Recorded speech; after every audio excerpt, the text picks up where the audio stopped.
Doctor Mohammad ইউনূসের সফলতা কামনা করে বিএনপি মহাসচিব মির্জা ফখরুল ইসলাম আলমগীর বলেছেন, আইন শৃঙ্খলা পরিস্থিতি নিয়ন্ত্রণ করে দ্রুততম সময়ের মধ্যে জাতীয় নির্বাচনের ব্যবস্থা করতে হবে।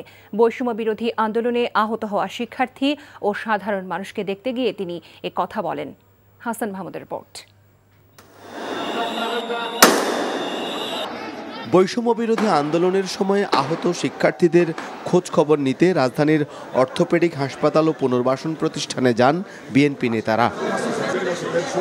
ডক্টরস অ্যাসোসিয়েশন অব বাংলাদেশ ড্যাব নেতাদের নিয়ে এ সময় বিএনপি মহাসচিব ও দলের স্থায়ী কমিটির সদস্য মির্জা আব্বাস হাসপাতালে চিকিৎসা নেওয়া আহত শিক্ষার্থী ও সাধারণ মানুষদের কাছে গিয়ে তাদের খোঁজ খবর নেন। আহত শিক্ষার্থীদের যথাযথ চিকিৎসা দিতে চিকিৎসকদের প্রতিও আহ্বান জানান বিএনপি নেতারা। এ সময় শিক্ষার্থীদের ক্ষত বিক্ষত অবস্থার কথা বলতে গিয়ে আবেগাপ্লুত হয়ে পড়েন বিএনপি মহাসচিব।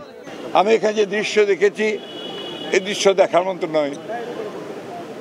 ছোট ছোট ছেলে, একেবারে শিশু, তারা পর্যন্ত এখানে আছে বুলেট ইঞ্জুরি নিয়ে। ছাত্ররা আছে, অসংখ্য ছাত্র ছোট ছোট কাজ করে, সিএনজি চালায়, ওয়ার্কশপে কাজ করে, এমনকি ফুড ডেলিভারি যে দেয় সেই ছেলেটা পর্যন্ত এখানে বুলেট ইঞ্জুরি নিয়ে রয়েছে। এবং সমস্তগুলো এই আন্দোলন চলাকালীন সময়ে এই ইঞ্জুরিগুলো ঘটেছে, হত্যাকাণ্ডগুলো ঘটেছে।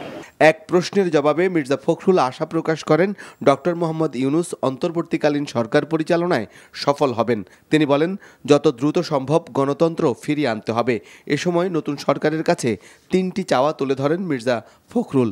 প্রথম তো হচ্ছে যে আপনার আইন শৃঙ্খলা রক্ষা, এটা আপনার প্রতিষ্ঠিত করতে হবে, রক্ষা করতে হবে, তার জন্য চূড়ান্ত ব্যবস্থা নিতে হবে। 2 নম্বর হচ্ছে অতি দ্রুত নির্বাচনের মধ্য দিয়ে আপনার গণতান্ত্রিক যে সরকার সেখানে প্রত্যাবর্তন করতে হবে। আর তৃতীয় হচ্ছে অর্থনীতিকে সফল রাখার জন্য সব রকম ব্যবস্থা নিতে হবে। ধ্বংস ও প্রতিহিংসা রোধে দলের নেতাকর্মীদের রুখে দাঁড়ানোর আহ্বান জানান মির্জা ফখরুল। Hasan Mahmud, NTV news, Dhaka.